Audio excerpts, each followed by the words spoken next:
2 വയസ്സായ കുട്ടികൾക്ക് മുതൽ മെമ്മറി പവർ കൂട്ടാൻ പണ്ട് കാലത്ത് കൊടുത്തുകൊണ്ടിരുന്ന ഒരു ദിവ്യ ഔഷധമാണ് ബ്ലൂ കളറിലെ ശംഖുപുഷ്പം.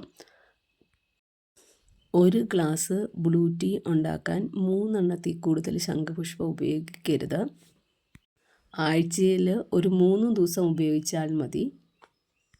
ഷുഗർ ഉള്ളവർക്ക് ഇത് കണ്ടിന്യൂസ് ആയിട്ട് കുടിച്ചു കഴിഞ്ഞാൽ ഷുഗർ താന്നു പോകും. അതുകൊണ്ട് ഒരു ദിവസം കുടിച്ചിട്ട് അത് എങ്ങനെയുണ്ടെന്ന് ടെസ്റ്റ് ചെയ്തിട്ട് വേണം അടുത്ത ദിവസം കുടിക്കാൻ.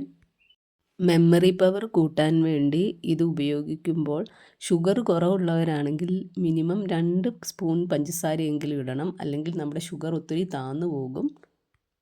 അത്രേ പിഴിയാവുള്ളൂ. ഒത്തിരി പിഴിഞ്ഞ് കുടിച്ചാൽ നിങ്ങൾക്ക് വൈറ്റമിൻ സിയുടെ കുറവുണ്ടെങ്കിൽ ഇത്രയും പിഴിഞ്ഞ് കുടിച്ചാൽ മതി. ഒത്തിരി നാരങ്ങ പിഴിഞ്ഞ് കുടിച്ചാൽ നമ്മുടെ കുടലിൻ്റെ ചെറിയ അകത്തുള്ള സ്കിന്നില്ലേ അത് ഇളകിപ്പോരുവേ, ലാവണ്ടർ കളറാവും.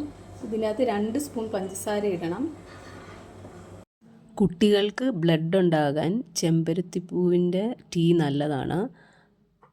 അടുപ്പിച്ച് 7 ദിവസം 3 ഇതൾ വീതം നമ്മൾ ടീ ഉണ്ടാക്കി കൊടുത്താൽ ബ്ലഡ് കുറവുള്ള പിള്ളേർക്ക് നന്നായിട്ട്